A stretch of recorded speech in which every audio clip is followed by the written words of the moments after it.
And today, the governor signed a law to delay the deadline for businesses to renew their alcohol permits.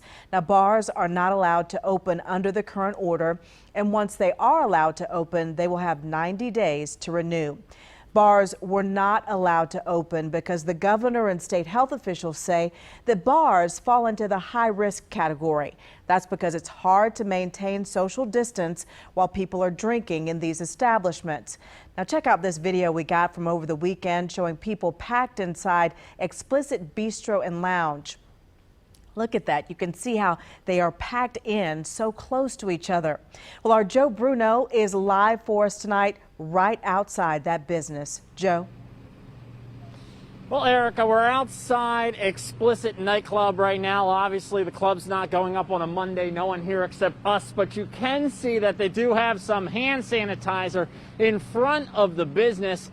Obviously, though, hand sanitizer is not enough, and when you take a look at this video that you're about to see, you'll see why leaders are so concerned. Here's that video of the Explicit Bistro and Lounge from Saturday night. It's hard to tell there's a pandemic going on, right? No social distancing, not a whole lot of masks either. You may be wondering, how can Explicit be allowed to open anyway with a club-like atmosphere? The state allows for businesses like that to open if they have food service. If food makes up about 30% of the business's sales, it can qualify as a restaurant. Now, if you've been out in Charlotte, you know that the best bars sometimes are actually restaurants, where they have some sort of food service. That soon may change because the county is considering an order that would shut down alcohol sales at these places after 10 o'clock. And the CDC director said that he agrees with that.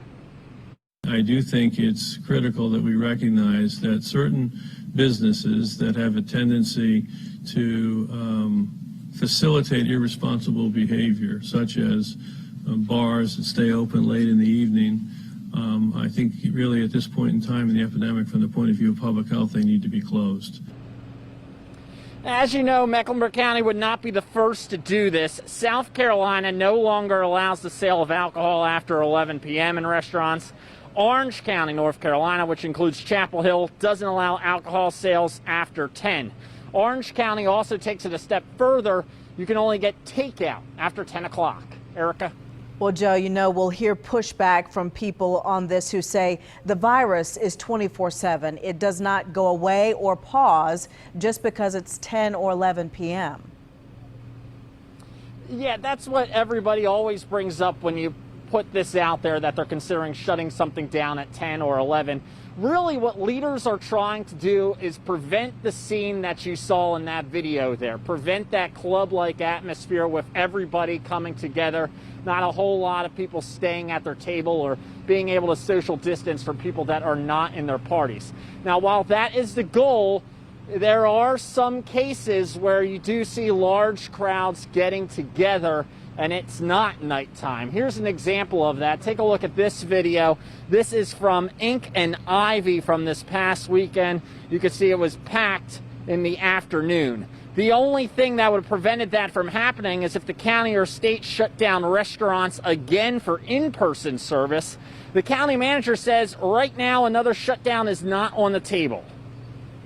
The way to really combat this virus is to wear a face covering, wash your hands, and practice social distancing. And if we could get that right, we wouldn't really need to be talking about the potential for another shutdown.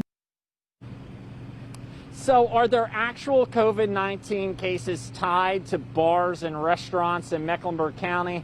The health director was asked that today, and she said it's kind of hard to tell. Here's a little bit why it's hard to tell. She says the county is still getting resistance from some people when it comes to contact tracing. People are hesitant to say where they have been and what they have been doing.